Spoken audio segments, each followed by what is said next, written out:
안녕하세요, 김원준입니다.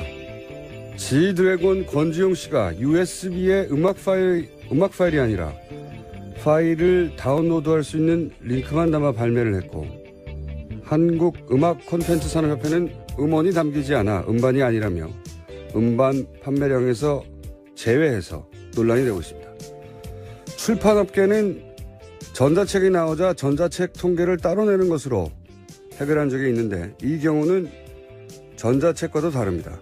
USB에 전자책의 내용이 아니라 전자책에 링크만 담긴 것을 과연 서적으로 볼 것인가, 이런 문제죠.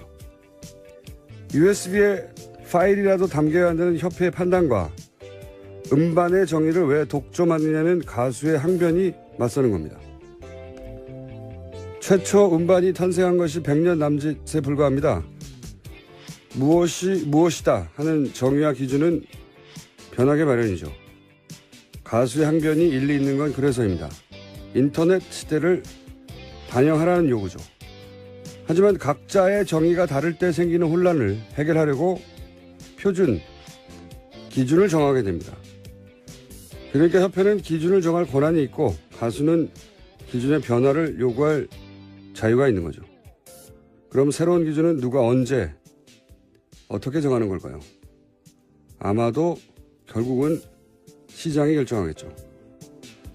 갑자기 등장한 협치라는 새로운 정치 용어를 보면 그런 생각을 합니다. 어디까지가 협치고 어디서부터 협박인가? 어디까지 타협해야 하고 어디서부터 대결하는가? 그 기준을 정치가 스스로 정하지 못하면 시장은, 국민은 과연 무엇을 할 수 있겠는가? 이 문제 앞으로 계속 다뤄보겠습니다. 김원준 생각이었습니다.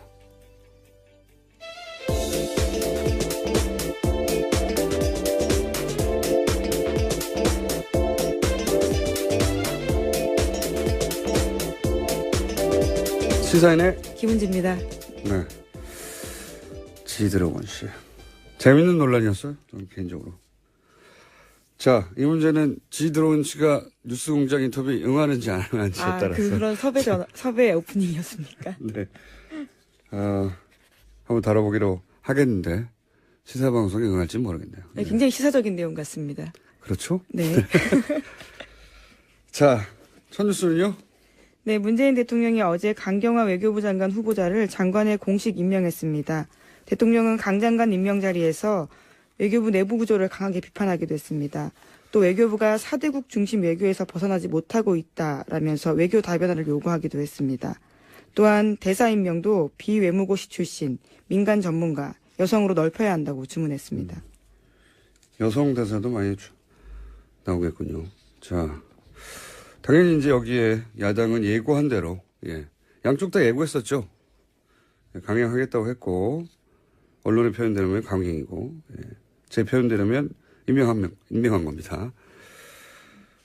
그리고 예고한 대로 야당은 또 이제 협치, 작년부터 유행한 용어인데요. 파괴라면서 반발을 했습니다. 그죠? 네, 게다가 대통령의 방미 동행 요청에도 들러리 역할 안 한다라는 분위기고요. 다만 자유한국당은 국회 보이콧은 여당이 원하는 방법이기 때문에 부정적이다라는 겁니다. 이렇게 다 안 하면은 야당도로 여기 가자고 하는 게 이게 나쁜 제안이 제가 보기엔 야당이 아닌 것 같은데, 여하간 이제 방미 동행 요청에도 안 하겠다는 거고요.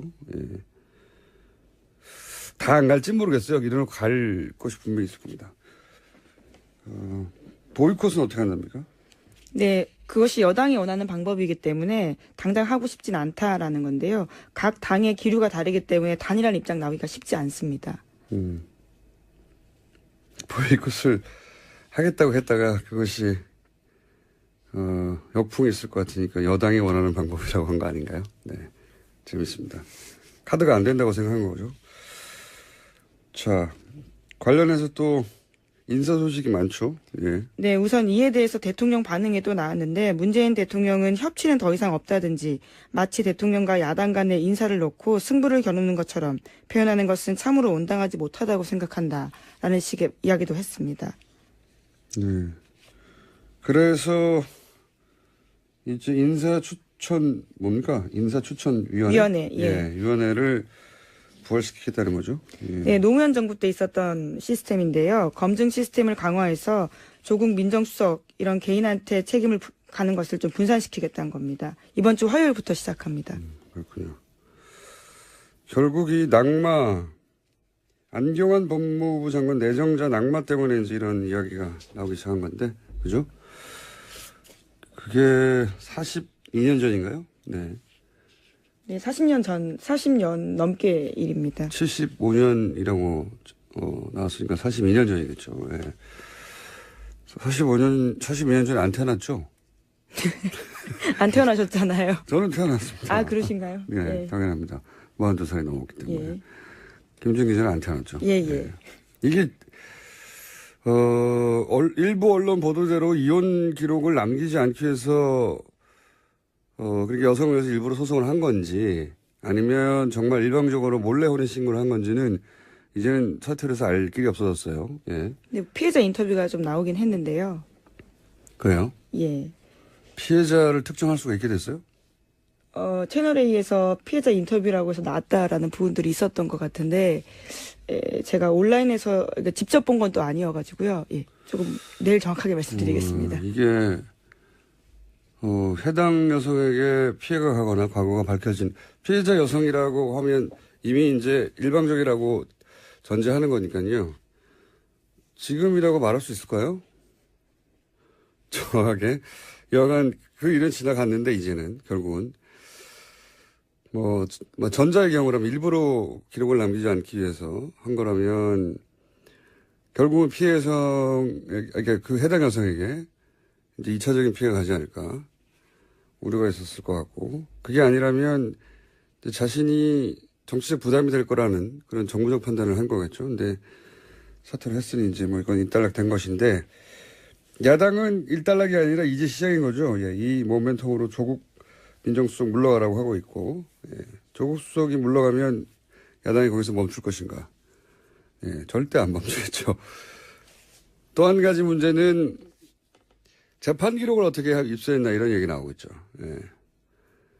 근데 이제 언론에서는 이제 국정원 이야기가 전혀 안 나오잖아요. 근데 저는 소위 조난 자료죠, 이런 게.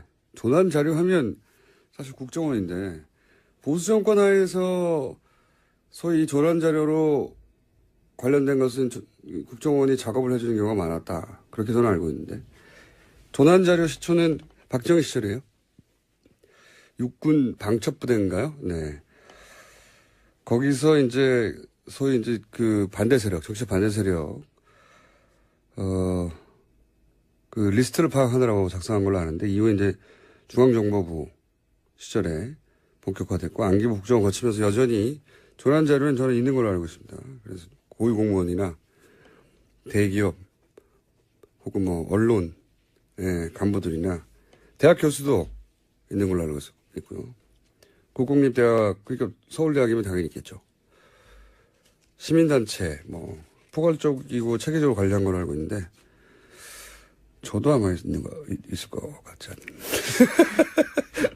본 적이 없기 때문에 얼버무리고 있습니다만 주진우 기사도 있지 않겠는가 생각이 들고 어쨌든 과거 기록을 본 사람들이라면 뭐 100페이지가 넘는 기록도 한 사람의 그런 기록도 있다고 하고 당연히 이런 출생과 관련된 혹은 가족사와 관련된 기록들을 철저히 파악해서 미리 보관하고 있고 남녀관계도 있다고 해요. 그 안에 보면 사찰이죠. 그 영역까지 가면.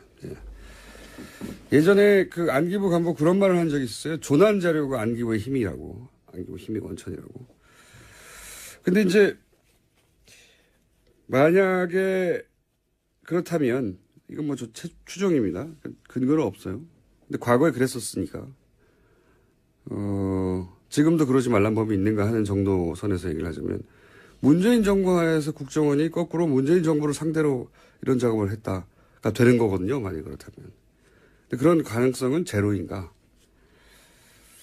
그 점도 청와대를 한번 살펴볼 필요가 있다고 저는 생각합니다.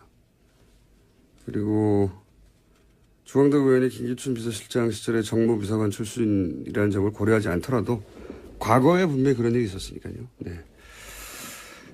그리고 이제 또 한 축이 이제 법원 행정처에서 이 자료를 내주니까 법원 행정처 관련인데 이건 잠시 후에 저희가 이정렬 전 판사 연결해서 얘기 나눠보겠습니다. 다음 순요? 네, 안종범 전 수석 수첩과 관련된 내용입니다. 지난해 8월 3일에 최순실 씨가 미얀마 K타운 사업 챙기러 나흘간 미얀마 간 적이 있습니다.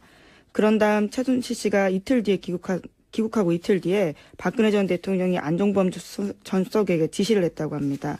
지난해 8월 8일자 안종범 전 수석의 수첩에는 교통안전공단, 중고차 선적전 검사 이렇게 쓰여 있다고 하는데요. 한 달 전에 정부가 교통안전공단을 통해서 80억원가량 자동차 검사 장비 미얀마에 무상 지원했다고 합니다. 이 시기쯤에 박근혜 전 대통령과 최순실 씨가 사명폰으로 7차례 정도 통화했다고 합니다. 예. 통화를 자주 했다는 기사네요. 두 가지 네. 기사네요. 하나는 최순실 씨가 공적 개발 원조, 그러니까 원래 공적 작업으로 원조하라는 건데 개인 사업을 했다. 예, 그 내용을 대통령이 챙겼다는 거고, 또 하나는 통화를 두 사람이 자주 했다는, 예, 이런 비즈니스가 있으면 최순실의 개인 비즈니스가 있을 때는 통화가 자주 있었다. 뭐 이런 내용이네요. 네, 채널A가 또 관련된 보도했었는데요. 지난해 2월부터 10월까지 9개월 동안 850번 가까이 박근혜 전 대통령과 최순실 씨가 통화했다라고 합니다. 하루에 3번씩 통화한 셈이라고 합니다. 그렇군요. 파악한 걸로만. 네, 그런데 박근혜 전 대통령은 검찰에서 내 기억에는 최순실 씨와 자주 통화하지 않았다. 이렇게 대답했다고 합니다.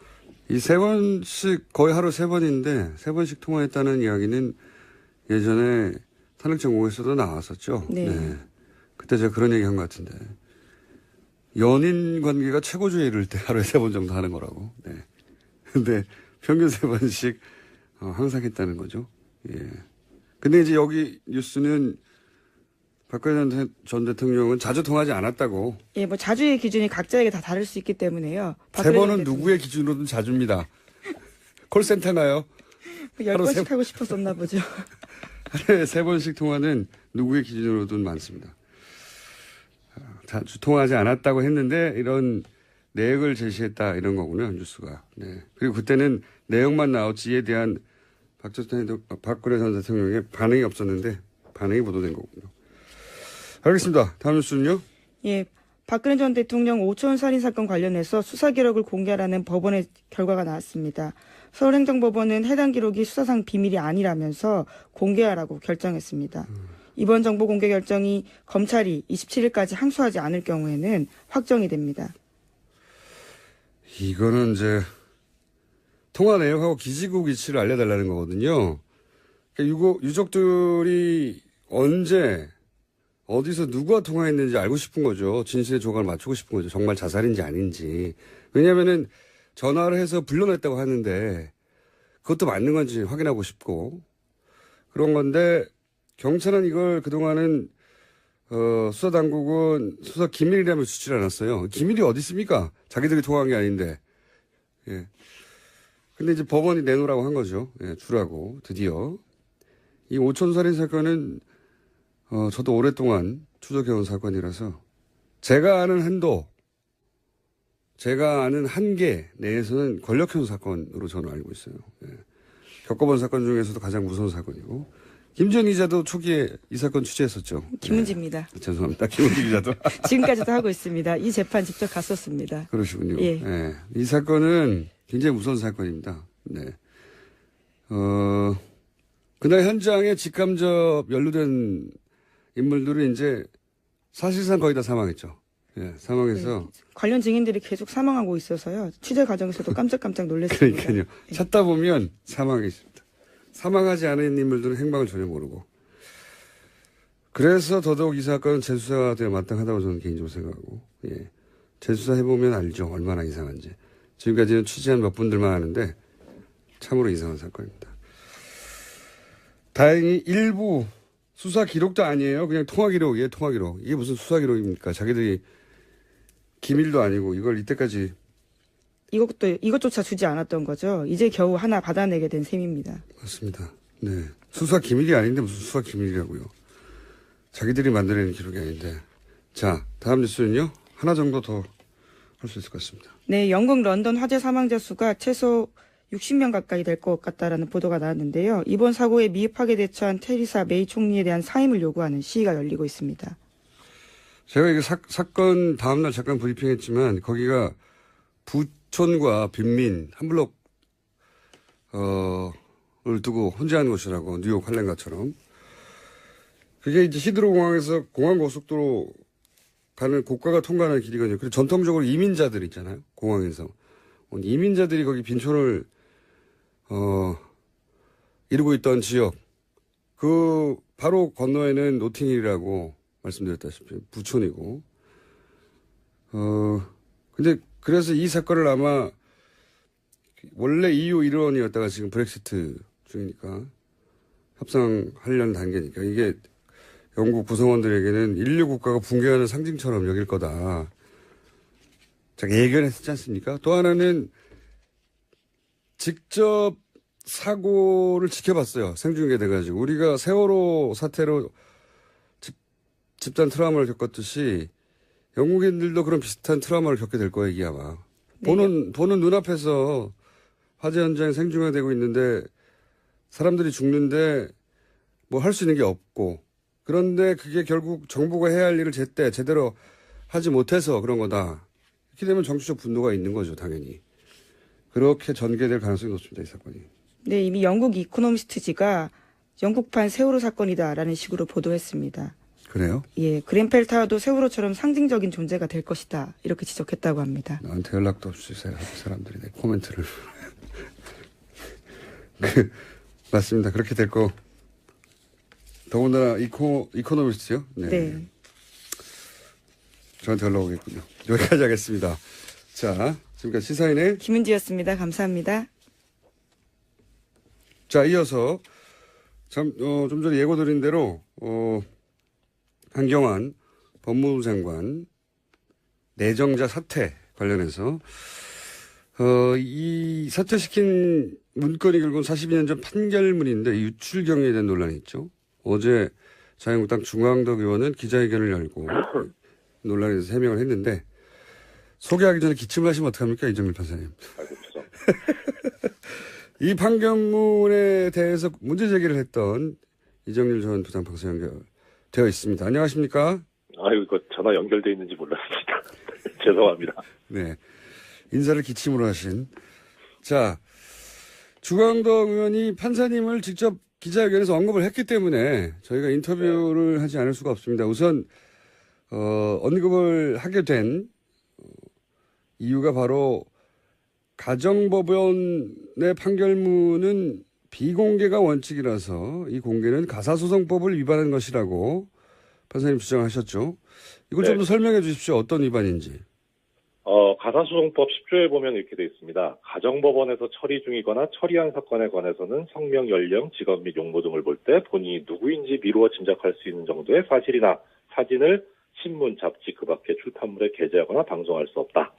이렇게 돼 있고요. 그러니까 이제 뭐 미루어 짐작할 수 있을 정도로도 안 된다는 거니까 대놓고 하는 건 더 안 되는 거죠. 예. 기본적으로. 예. 그다음에 그 다음 조항이 10조의 2에 보면 이 판결문과 같은 재판서를 발급을 받으려면 재판 당사자이거나 또는 이해관계가 있는 제3자가 그 이해관계를 소명한 때 그때 법원 서기관이나 뭐 이런 법원 직원에게 신청할 수 있다 이렇게 돼 있습니다. 그렇군요. 그러니까 예, 두 가지 점인데 하나는 이런 신청 절차를 거쳤느냐. 그러니까 신청 절차를 거치지 않으면 이 재판서를 발급을 받을 수가 없어요. 그다음에 또 하나는 이 아까 좀 전에 말씀드린 대로 뭐 용모나 뭐 이런 거를 미루어 짐작할 수 있을 정도로도 보도하면 안 되는데 아예 판결문 전면에 뭐 인적 사항이 다 나왔죠. 생년월일, 그렇죠. 본적, 네. 주소 이게 다 나와 버렸어요. 네. 그러니까 이런 보도를 한 데도 책임이 있다는 거죠. 근데 주 의원이 얘기를 한 부분은 이 지금 10조의 2, 그러니까 본인은 이제 판결문을 입수했다는 거잖아요. 네. 그러면 이 절차를 거쳤느냐가 문제가 되는 건데. 이해관계가 있는 제3자라는 거는 정치인은 해당이 안 되는 겁니까? 그렇죠. 보통 이런 경우죠. 예를 들어서 어떤 사람이 재판을 거쳐서 이혼을 했어요. 네. 그런데 이제 새로 결혼하려고 하는데 그 결혼 상대방이 보니까 왜 이혼을 했느냐 하니까 그때 뭐 상대방한테서 뭐 얻어맞았다, 폭행을 당했다 이렇게 주장을 했단 말이에요. 근데 좀 미심쩍다. 그래서 가정법원에 가서 내가 결혼할 사람인데 이 재판서를 좀 보고 싶다 하면은 떼볼 수 있는데 거기에 보니까 뭐 예를 바람 폈다 이렇게 이렇게 나올 수 있으니까 그런 경우에 이해관계가 있는 거죠. 제3자는 보통 이해관계가 없는 사람을 지칭하는 게 제3자인데 이해관계가 있는 제3자가 뭔가 했더니 그렇게 예를 드시니까 정확하게 이해가 되네요. 예. 네, 그러니까 지금 정치인이나 뭐 이런 경우에는 이해관계가 없는 거죠. 아무 이해관계가 없죠, 사적으로. 예. 네, 그렇죠. 그래서 이제 문제는 지금 주 의원 쪽에서 얘기하고 있는 건 그거예요. 인사청문회법을 드는 것 같아요. 뭐 적법한 절차를 따라서 네. 이제 받았다 이렇게 얘기하는 것 같은데 적법할 때 이 적법이 어떤 법인지를 명시적으로 얘기를 안 하셔가지고 뭐 이건 추측인데 아마 인사청문회법이 아닌가 싶은데 인사청문회법엔 이렇게 돼 있어요. 12조를 보면 1항에 위원회, 이제 인사청문특별위원회를 얘기하죠. 이 위원회는 그 의결, 그러니까 위원회에서 의결을 하는 경우 내지는 제적의원 3분의 1 이상의 요구, 그러니까 위원회는 아니더라도 국회 제적의원 3분의 1 이상이 요구하는 경우에는 이 인사청문과 직접 관련된 자료의 제출을 국가기관이나 뭐 지방자치단체, 기타 기관에 대해서 요구할 수 있다 이렇게 돼 있어요. 그러니까 그럼 이 절차는 거쳤어요. 위원회에서 의결을 했느냐, 그다음에 내지는 국회 제적의원 3분의 1이 요구를 했느냐. 국회 제적 3분의 1은 요구한 적이 없는 걸로 아니까 위원회 차원에서 위원회 의결이 있었는지는 모르겠는데 정확하진 않은데 근데 이 인사청문위원회가 지금 법사위에 설치가 됐잖아요. 예. 거기서 활동을 했는지는 뭐 보도가 나온 게 없어요. 그런데 이제 미루어 짐작할 수 있는 건 뭐냐면 만약에 위원회에서 의결을 했다. 그렇게 해서 판결문을 받았다 치면요. 예. 위원회에서 이런 판결문을 요구를 해서 받았는데 이런 사실이 나와 있더라라고 위원회에서 얘기를 해야 되는데 주 의원이 기자회견을 했어요. 단독으로. 개인적으로 했죠. 예. 예. 그러면 이거는 위원회에서 한 게 아니라 개인적으로 얻었다는 얘기인 것 같거든요. 위원회 의결 사항은 아닌 것 같고요. 예.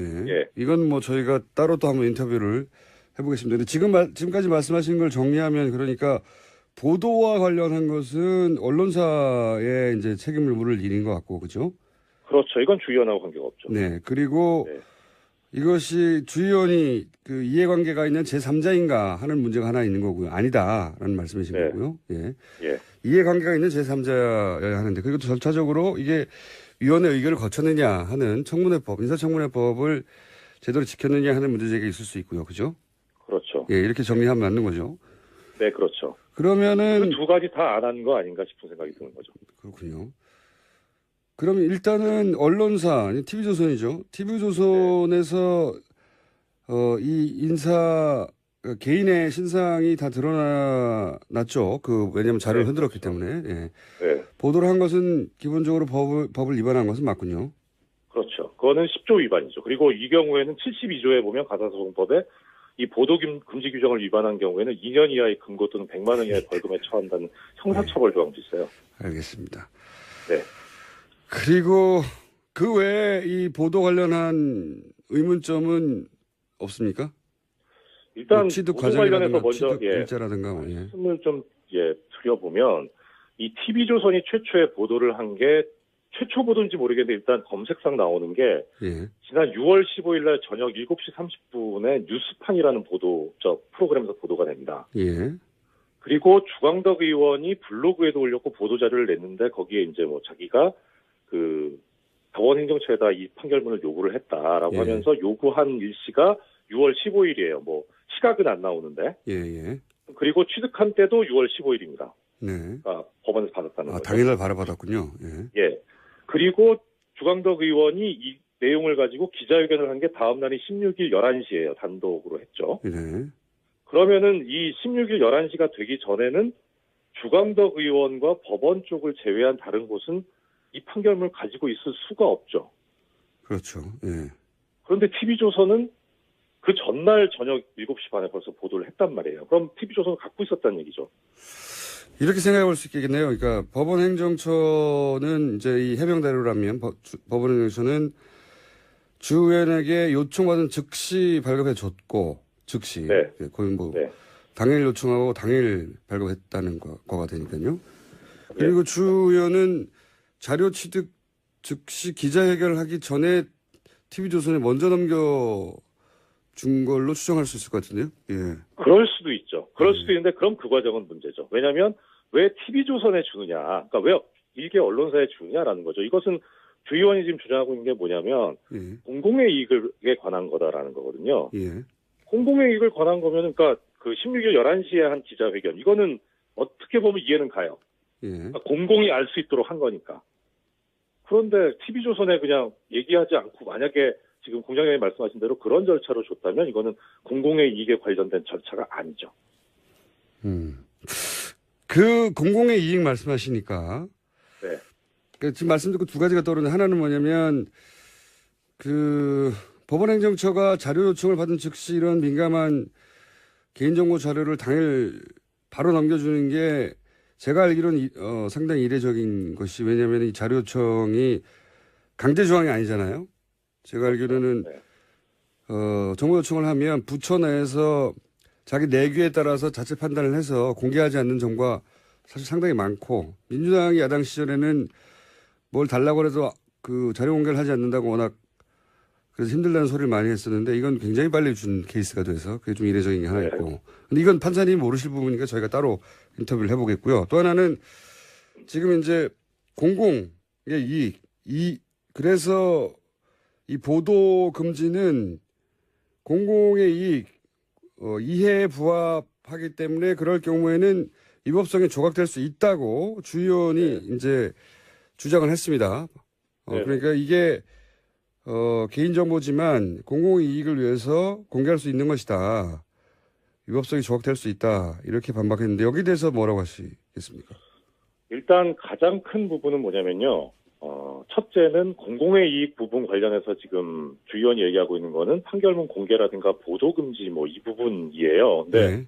지금 제가 주 의원 쪽에 대해서 문제를 삼는 거는 판결문 공개나 보도 금지 부분이 아니고요. 그건 언론사에 따지는 그러니까 어떻게 취득했냐는 거예요. 네. 근데 주 의원이 그 얘기를 하고 나서는 것 자체가 좀 이상은 해요. 왜냐면은 그분은 국회의원이지 언론사 대변인이나 대표가 아니잖아요. 그렇죠. 그 이야기를 근데 언론사가 할 일인데. 예. 그렇죠. 언론사가 할 일을 자기가 하고 있는 게 좀 이상하고, 뭐, 그건 그렇다 치고, 또. 두 번째는, 보도자료도 그렇고, 그 다음에 블로그에도 올리셨던데, 그, 대법원 판례하고 헌법재판소 결정문을 인용을 하셨더라고요. 네, 결국 언론이 이것을 공개하는 것이 공공의 이익에 부합하기 때문에 공개할 수 있다 이런 얘기죠. 예. 그렇죠. 그런데 이 경우는 뭐냐면, 지금 주 의원 말에 의하더라도, 판결문을 공개할 수 있다. 네. 법이 명시적으로 금지하고 있더라도, 예. 그러면은 그 사안에 관한 판례를 인용해야 되는데, 예. 지금 네 가지 판례를 보면, 네 가지 판례를 예로 들었습니까? 블로그에? 예, 그렇습니다. 예, 네. 블로그 예를 들었어요. 보도자료에도 나왔고요. 예. 보면은 전부 다 이게 판결문 공개에 관한 게 아니에요. 그리고 심지어는 또 어떤 것도 있냐면, 그 예를 하나 들어드릴게요. 그 주의원이 블로그에 올린 건데, 대법원 1998년 9월 4일 선고 96-11327 판결을 예를 들었어요. 네. 공공의 이익에 부합하는 경우에는 뭐 그렇게 보도할 수 있다 이런 취지인데, 이 대법원 판결의 사안은 뭐였냐면 그 MBC 뉴스데스크 사건인데요. 네. 이때 어떤 일이 있었냐면은 뉴스데스크에서 보도를 할 때 그 보도 대상자한테 사생활에 관한 부분을 좀 보도를 해야 되겠다. 그래서 승낙을 받았어요. 네. 근데 승낙을 받은 범위를 초과해서 보도를 했을 뿐만 아니라 여기서 이제 신분이 노출되지 않게 해달라고 했는데 이게 신분 노출되게 뭐 모자이크 처리도 제대로 안 되고 그리고 음성 면도 제대로 안 된 거예요.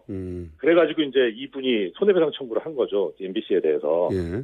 그러니까 여기에 대해서 이제 대법원이 판시하면서 뭐라고 했냐면 그 일반론적인 주장은 맞다. 공공의 이익에 부합하는 건 맞는데 지금 이 사안에서는 뭐냐면 주변 사람들이 이 촬영된 사람이 피해자인 걸 알 수 있도록 했다. 그리고 이거 승낙 범위를 초과한 거다. 그래서 이건 부당하게 사생활을 공개한 거다. 하니까 1,000만 원 손해배상해라 해가지고 이거는 공공의 이익에 부합하지 않는다는 사안을 판단을 한 거예요. 반대 사례네요, 오히려. 반대 사례를 지금 블로그에 올리셨더라고요. 그래서 아니 뭘 이런 거를 올리셨나 싶고 또 하나 예를 들자면 헌법재판소 결정인데 판사님이시니까 너무 자세히 하시는군요. 네. 또요. 예, 헌법재판소 결정인데 2013년 12월 26일 날 헌법재판소에서 나온 2009 헌마 747 헌법소원 사건이에요. 이거는 어떤 내용이냐면 그 문제된 분이 이명박 전 대통령에 대한 동영상을 블로그에 게시를 해서 비판을 했어요. 네. 그러니까 그걸 가지고 이제 검찰에서 기소유예 처분을 했는데 그러니까 기소유예라는 거는 죄가 인정되기는 하는데 다른 여타 이런 사정들을 고려해 보면은 이게 재판에 넘기는 것은 좀 과하다, 부당하다 해가지고 기소를 안 하는 처분이거든요. 그러니까 나 이거 범죄가 안 된다라고 주장하면서 헌법소원을 하신 거예요. 네. 근데 이 헌법재판소에서 판시할 때 뭐라 그랬냐면 일단 사안은 어떻게 됐냐면 이 분이 올린 동영상에 이명박 전 대통령이 전과가 수십 개 있는 범죄자다. 그다음에 이명박 대통령이 개인적인 이익을 위해서 국가정책을 무리하게 결정해서 추구하고 있다. 역사상 우리나라를 사상 최악의 위험한 상황에 처하게 했다. 그리고 뭐 국영기업을 매각해서 엄청난 돈을 벌었다. 그런 주장을 한 거죠, 블로거가. 예, 그렇게 올렸어요. 예. 그렇게 돼 있는데 검찰이 뭐라고 이제 판단을 했냐면 이렇게 한 사실은 인정이 되는데 초범이고 동영상 직접 제작한 것도 아니고 그리고 이 블로그에 보니까 접속자도 많지 않고 소수의 아는 사람들만 오늘 올라오는 거고 그리고 블로그도 폐쇄했으니까 이런 거 참작해서 재판에 넘기지 않겠다 이렇게 한 거예요. 그러니까 이제 여기에 대해서 이제 헌법재판소가 뭐라 그랬냐면 일단 이 나온 사실의 중요한 부분이 객관적 사실과 합치된다. 그러니까 허위 사실에 대한 인식이 없는 거 아니냐. 그래서 기소유예 처분이 잘못됐다고 해서 취소를 했어요. 그러니까 공공의 이익에 관련된 문제가 아니라 아예 이거는 범죄 자체가 안 된다고 본 거죠. 네. 사안 자체가 달라요. 지금 공공의 이익의 문제가 아니라 잘못된 사례를 들었다 또. 네. 예. 그래서 도대체 이런 사례를 가지고 왜 예를 들면서 본인의 행동이 맞다, 합리적이다라고 주장을 하시는지 법률가가 왜 그러신지 저는 좀 이해가 안 가요. 그 부분은 저희가 주광덕 의원님 인터뷰를 요청할 생각인데 저희는 반론권을 보장하기 때문에 인터뷰 응하실지 모르겠습니다만 그때 물어보기로 하겠습니다. 자, 그러니까 이제 어쨌든 지금 공공의 이익 때문에 공개했다고 하고 여러 사례를 들었으나 그건 맞는 사례가 아니다라고 이제 반론을 하신 것이고. 그러면 이건 어떻습니까? 초기에는 이거 검찰이 흘린 거 아니냐 언론에 이런 얘기도 있긴 있었습니다. 그 부분 어떻게 생각하세요? 그럴 가능성을 전혀 배제할 수는 없는데요. 일단 뭐 검찰에서 입수를 했을 수도 있으니까. 그런데 이제 뭐 그 부분에 대해서는 저는 큰 정보는 없는데 일단 시스템으로 보면 이게 지금 가사 판결서잖아요. 가사 소송에 관한 것. 그러면은 이 판결서하고 기록은 가정법원에서 보관을 해요. 법원에서 나왔을 것이다. 예. 그러니까 검찰에서 뭐 나왔다면 만약에 형사 판결이다 하면 검찰에서 나왔다 그러면 이게 합리적인 의심이 될 수 있어요. 그 형사 판결이나 형사 기록은 검찰에서 보관을 하니까. 이거 가사 소송이라 검찰하고는 일단은 관련이 없는데 그래서 법원에서 나왔을 가능성이 꽤 높아요. 시스템적으로는. 시스템적으로는 그렇다. 예. 근데 뭐 검찰에서 따로 뭐 입수해서 했다면야 그건 할 말은 없는데 그것까지는 제가 잘은 모르겠습니다. 네, 그건 또 검찰에 저희가 물어봐야 될 내용이니까. 예. 이건 어떻습니까? 주광덕 의원은 이제 기자회견을 통해서도 서류 검토 과정에서 스스로 알아낸 것이다 이렇게 주장하고 있습니다. 근데 이제 워낙 오래된 것이고 민감한 개인정보라서 이런 정보가 누군가에 의해 제공됐을 가능성이 이제 계속 거론되는 거란 말이죠. 네네. 판사님 생각은 그러면 검찰은 아닌 것이라고 보고 판사님은 어떻게 보십니까? 올해 법원에 계신 분으로서. 일단 두 가지 가능성이 있어요. 그러니까 이제 심지어 피해자 그 상대 여성분이 제공한 건 아니냐 이런 얘기가 있다고 하더라고요. 예. 근데 이제 그러면 이제 두 가지 가능성이 있죠. 하나는 그분이 75년도인가 그때 판결을 받았을 때 그때 받은 판결문을 지금까지 가지고 있는 경우. 예. 생각하기 쉽지는 않지만 그럴 수도 있긴 하는 거죠. 예, 그럴 수도 있죠. 예. 그럼 예.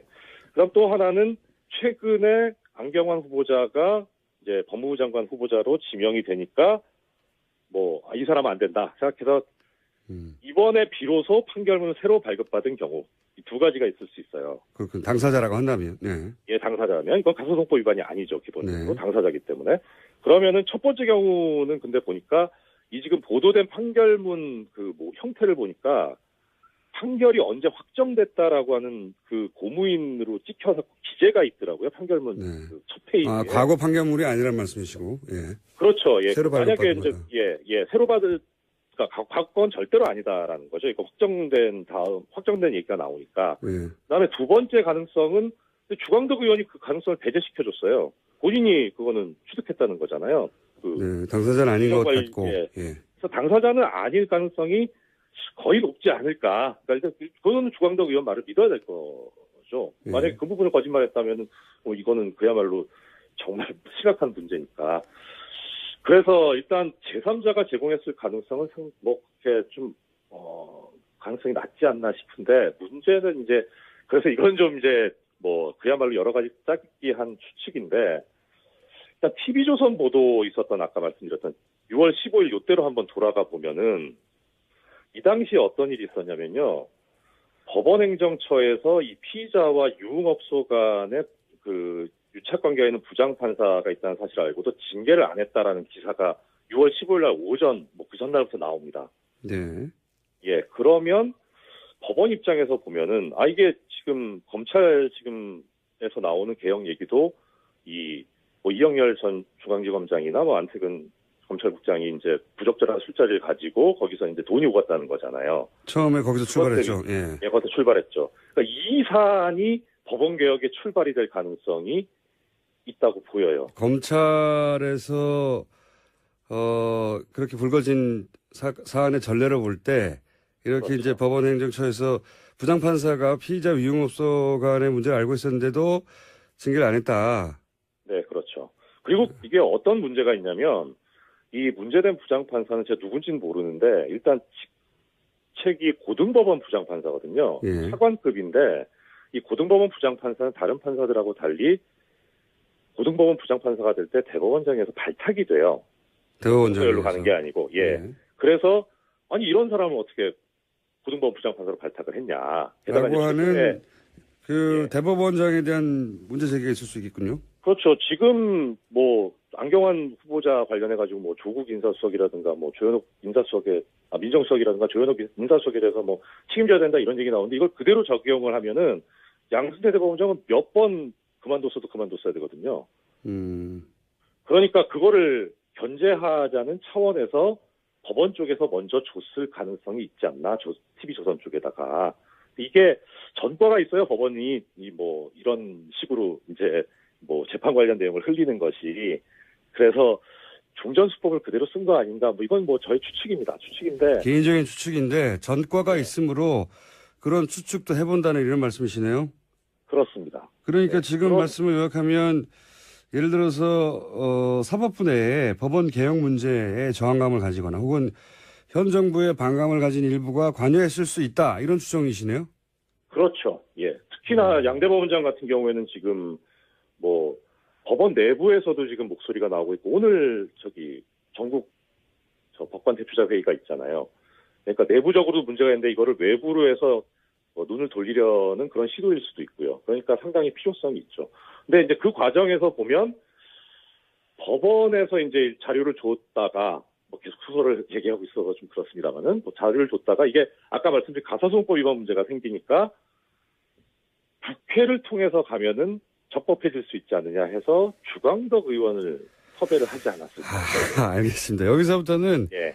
개인적인 추정이시고 제가 이제 어떻게 됐을 거냐 한번 추정해 달라고 하니까 하신 건데 여기서 요지는 그러네요. 그러니까 지금 청와대에서도 이제 검찰 개혁에 관한 조직적 반대 움직임이 있다 이런 이야기가 흘러나왔는데 네. 청와대는 이제 각종 촉보가 모이니까 뭐 근거를 가지고 얘기했겠죠. 이제 지금 판사님 이야기로는 법원에서도 법원 개혁 문제에 대해서 저항감 혹은 뭐 현 정부에 대한 반감 가진 사법부 내 일부가 이 사안에 관여했을 수도 있다.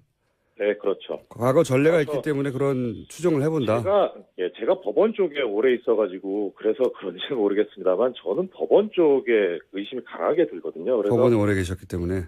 오히려 지금 이제 주의원이 기자회견도 하고 나오고 그러는데 솔직히 저 주의원에 대해서는 별 그건 없어요. 그건 뭐 이분은 오히려 어떻게 보면은 이런 알리바이가 만들어지는데 도구로 이용당한 거 아닌가 그런 느낌이 좀 들거든요. 알겠습니다. 워낙 법원에 대해서 문제의식이 많으셔가지고 주요인에 관해서는 아까 가사소송법이라든가 이런 문제 정도의 지적인 것이고 이 본질은 결국은 법원 내의 문제가 아니냐 이렇게 보시는 거군요. 네, 그렇죠. 법원 내 문제하고 그다음에 이렇게 새 정부의 어떤 인사 문제라든가 정책 개혁 방향에 대해서 저항하려고 하는 언론사.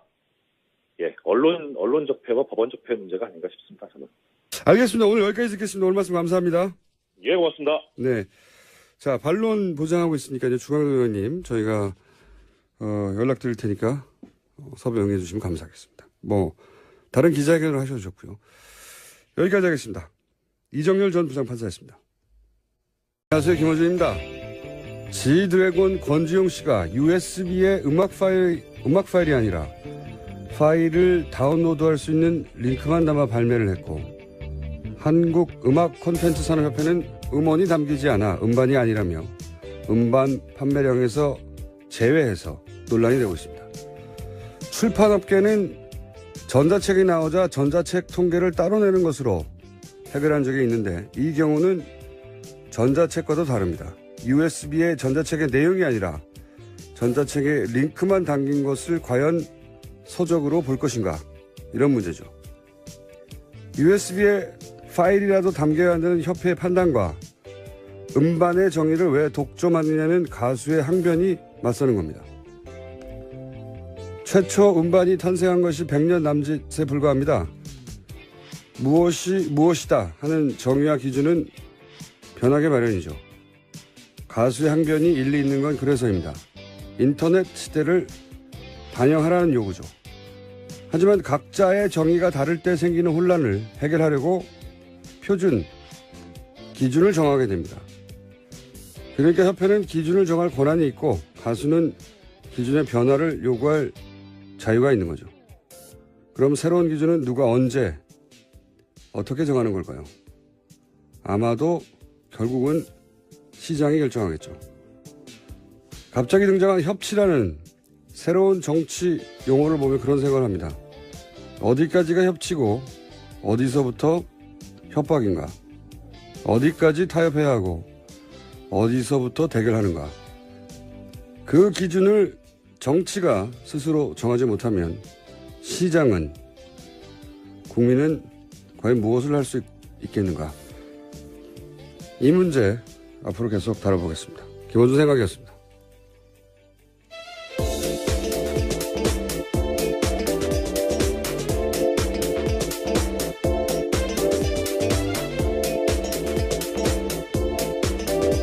시사인의 김은지입니다. 네. 지드래곤 씨. 재밌는 논란이었어요. 저는 개인적으로. 자, 이 문제는 지드래곤 씨가 뉴스공장 인터뷰에 응하는지 안 응하는지에 따라서. 그런 섭외 오프닝이었습니까? 네. 한번 다뤄보기로 하겠는데, 시사방송에 응할지 모르겠네요. 네, 굉장히 시사적인 내용 같습니다. 그렇죠? 네. 자, 첫 뉴스는요? 네, 문재인 대통령이 어제 강경화 외교부 장관 후보자를 장관에 공식 임명했습니다. 대통령은 강 장관 임명 자리에서 외교부 4개월 동안 850번 가까이 박근혜 전 대통령과 최순실 씨가 통화했다라고 합니다. 하루에 3번씩 통화한 셈이라고 합니다. 그렇군요. 파악한 걸로만. 네, 그런데 박근혜 전 대통령은 검찰에서 내 기억에는 최순실 씨와 자주 통화하지 않았다, 이렇게 대답했다고 합니다. 이 3번씩, 거의 하루 3번인데 3번씩 통화했다는 이야기는 예전에 탄핵정국에서도 나왔었죠. 네.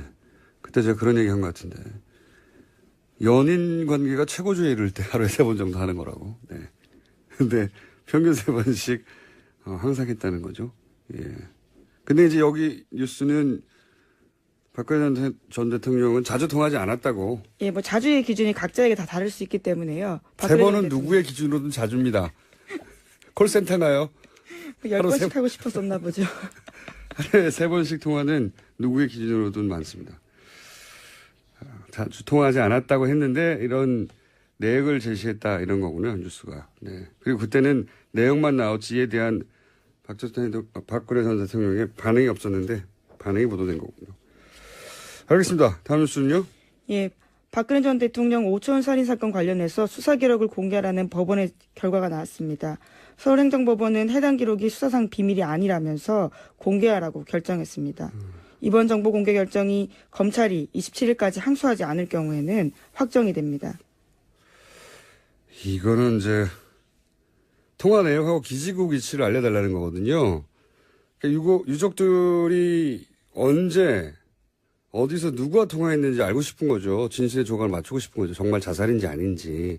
왜냐하면은 전화를 해서 불러냈다고 하는데 그것도 맞는 건지 확인하고 싶고 그런 건데, 경찰은 이걸 그동안은 수사당국은 수사 기밀이라며 주질 않았어요. 기밀이 어디 있습니까? 자기들이 통화한 게 아닌데. 예. 근데 이제 법원이 내놓으라고 한 거죠. 예, 주라고. 드디어. 이 오촌살인 사건은 저도 오랫동안 추적해온 사건이라서 제가 아는 한도, 제가 아는 한계 내에서는 권력형 사건으로 저는 알고 있어요. 예. 겪어본 사건 중에서도 가장 무서운 사건이고 김지현 기자도 초기에 이 사건 취재했었죠. 김은지입니다. 죄송합니다. 김은지 기자도. 지금까지도 하고 있습니다. 이 재판 직접 갔었습니다. 그러시군요. 예. 예. 이 사건은 굉장히 무서운 사건입니다. 네. 그날 현장에 직간접 연루된 인물들은 이제 사실상 거의 다 사망했죠.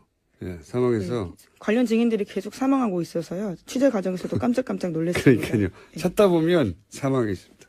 사망하지 않은 인물들은 행방을 전혀 모르고. 안 태어나셨잖아요. 저는 태어났습니다. 아, 그러신가요? 네, 당연합니다. 42살이 넘었기 때문에. 예. 김준 기자는 안 태어났죠. 예, 예. 이게, 일부 언론 보도대로 이혼 기록을 남기지 않기 위해서, 그렇게 여성을 위해서 일부러 소송을 한 건지, 아니면 정말 일방적으로 몰래 혼인 신고를 한 건지는 이제는 사태에서 알 길이 없어졌어요. 예. 근데 피해자 인터뷰가 좀 나오긴 했는데요. 그래요? 예. 피해자를 특정할 수가 있게 됐어요? 채널A에서 피해자 인터뷰라고 해서 나왔다라는 부분들이 있었던 것 같은데, 제가 온라인에서 그러니까 직접 본 건 또 아니어가지고요. 예. 조금 내일 정확하게 말씀드리겠습니다. 이게, 해당 여성에게 피해가 가거나 과거가 밝혀진 피해자 여성이라고 하면 이미 이제 일방적이라고 전제하는 거니까요. 지금이라고 말할 수 있을까요? 정확하게. 여하간 그 일은 지나갔는데 이제는 결국은 뭐 전자의 경우라면 일부러 기록을 남기지 않기 위해서 한 거라면 결국은 피해 그러니까 그 해당 여성에게 이제 2차적인 피해가 가지 않을까 우려가 있었을 것 같고 그게 아니라면 자신이 정치적 부담이 될 거라는 그런 정부적 판단을 한 거겠죠. 근데 사퇴를 했으니 이제 뭐 이건 일단락된 것인데 야당은 일단락이 아니라 이제 시작인 거죠. 예, 이 모멘텀으로 조국 민정수석 물러가라고 하고 있고 예, 조국 수석이 물러가면 야당이 거기서 멈출 것인가. 예, 절대 안 멈추겠죠. 또 한 가지 문제는 재판 기록을 어떻게 입수했나 이런 얘기 나오고 있죠. 예. 근데 이제 언론에서는 이제 국정원 이야기가 전혀 안 나오잖아요. 근데 저는 소위 조난 자료죠, 이런 게. 조난 자료 하면 사실 국정원인데 보수 정권 하에서 소위 조난 자료로 관련된 것은 국정원이 작업을 해주는 경우가 많았다. 그렇게 저는 알고 있는데 조난 자료 시초는 박정희 시절이에요. 육군 방첩부대인가요? 네. 거기서 이제 소위 이제 그 반대 세력, 정치 반대 세력, 그 리스트를 파악하느라고 작성한 걸로 아는데 이후에 이제 중앙정보부 시절에 본격화됐고 안기부 국정원 거치면서 여전히 조난 자료는 저는 있는 걸로 알고 있습니다. 그래서 고위공무원이나 대기업 혹은 뭐 언론 간부들이나 대학 교수도 있는 걸로 알고 있고요. 국공립대학 그러니까 서울대학이면 당연히 있겠죠. 시민단체 뭐 포괄적이고 체계적으로 관리한 걸로 알고 있는데 저도 아마 있을 것 같아요. 내부 구조를 강하게 비판하기도 했습니다. 또 외교부가 4대국 중심 외교에서 벗어나지 못하고 있다라면서 외교 다변화를 요구하기도 했습니다. 또한 대사 임명도 비외무고시 출신, 민간 전문가, 여성으로 넓혀야 한다고 주문했습니다. 여성 대사도 많이 나오겠군요. 자, 당연히 이제 여기에 야당은 예고한 대로, 예. 양쪽 다 예고했었죠. 강행하겠다고 했고, 언론의 표현대로면 강행이고, 예. 제 표현대로면 임명한 겁니다. 그리고 예고한 대로 야당은 또 이제 협치, 네. 작년부터 유행한 용어인데요. 파괴라면서 반발을 했습니다. 그죠? 네, 게다가 대통령의 방미 동행 요청에도 들러리 역할 안 한다라는 분위기고요. 다만 자유한국당은 국회 보이콧은 여당이 원하는 방법이기 때문에 부정적이다라는 겁니다.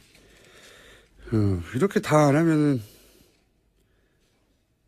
야당도로 여기 가자고 하는 게 이게 나쁜 제안이죠. 제가 보기엔 야당이 아닌 것 같은데. 여하간 이제 방미 동행 요청에도 안 하겠다는 거고요. 예. 다 안 갈지 모르겠어요. 여기로 갈 곳이 분명히 있을 겁니다. 보이콧은 어떻게 한답니까? 네, 그것이 여당이 원하는 방법이기 때문에 당장 하고 싶진 않다라는 건데요. 각 당의 기류가 다르기 때문에 단일한 입장 나오기가 쉽지 않습니다. 보이콧을 하겠다고 했다가 그것이 역풍이 있을 것 같으니까 여당이 원하는 방법이라고 한 거 아닌가요? 네, 재밌습니다. 카드가 안 된다고 생각한 거죠. 자, 관련해서 또 인사 소식이 많죠. 예. 네, 우선 이에 대해서 대통령 반응이 또 나왔는데 문재인 대통령은 협치는 더 이상 없다든지 마치 대통령과 야당 간의 인사를 놓고 승부를 겨누는 것처럼 표현하는 것은 참으로 온당하지 못하다고 생각한다라는 식의 이야기도 했습니다. 네. 그래서 이제 인사추천 뭡니까? 인사추천위원회. 예. 위원회를 부활시키겠다는 거죠. 예. 네, 노무현 정부 때 있었던 시스템인데요. 검증 시스템을 강화해서 조국 민정수석 이런 개인한테 책임을 가는 것을 좀 분산시키겠다는 겁니다. 이번 주 화요일부터 시작합니다. 그렇군요.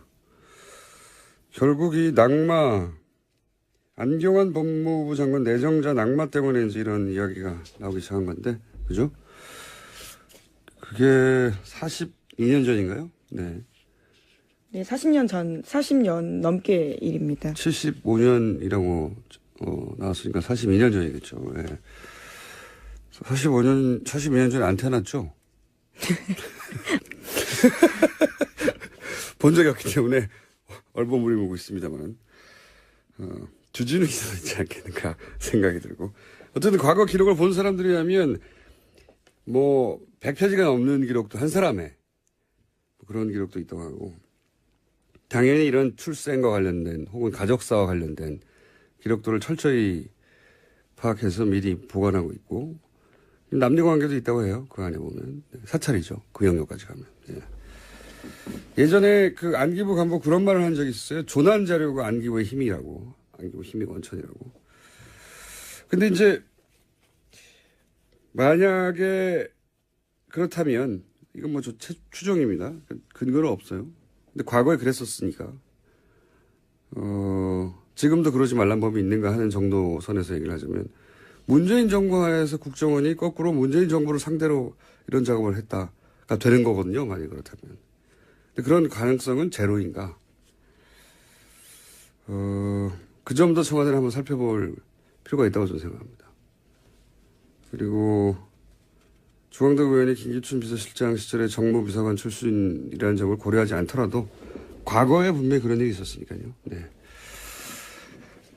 그리고 이제 또 한 축이 법원 행정처에서 이 자료를 내주니까 법원 행정처 관련인데, 이건 잠시 후에 저희가 이정렬 전 판사 연결해서 얘기 나눠보겠습니다. 다음 뉴스는요?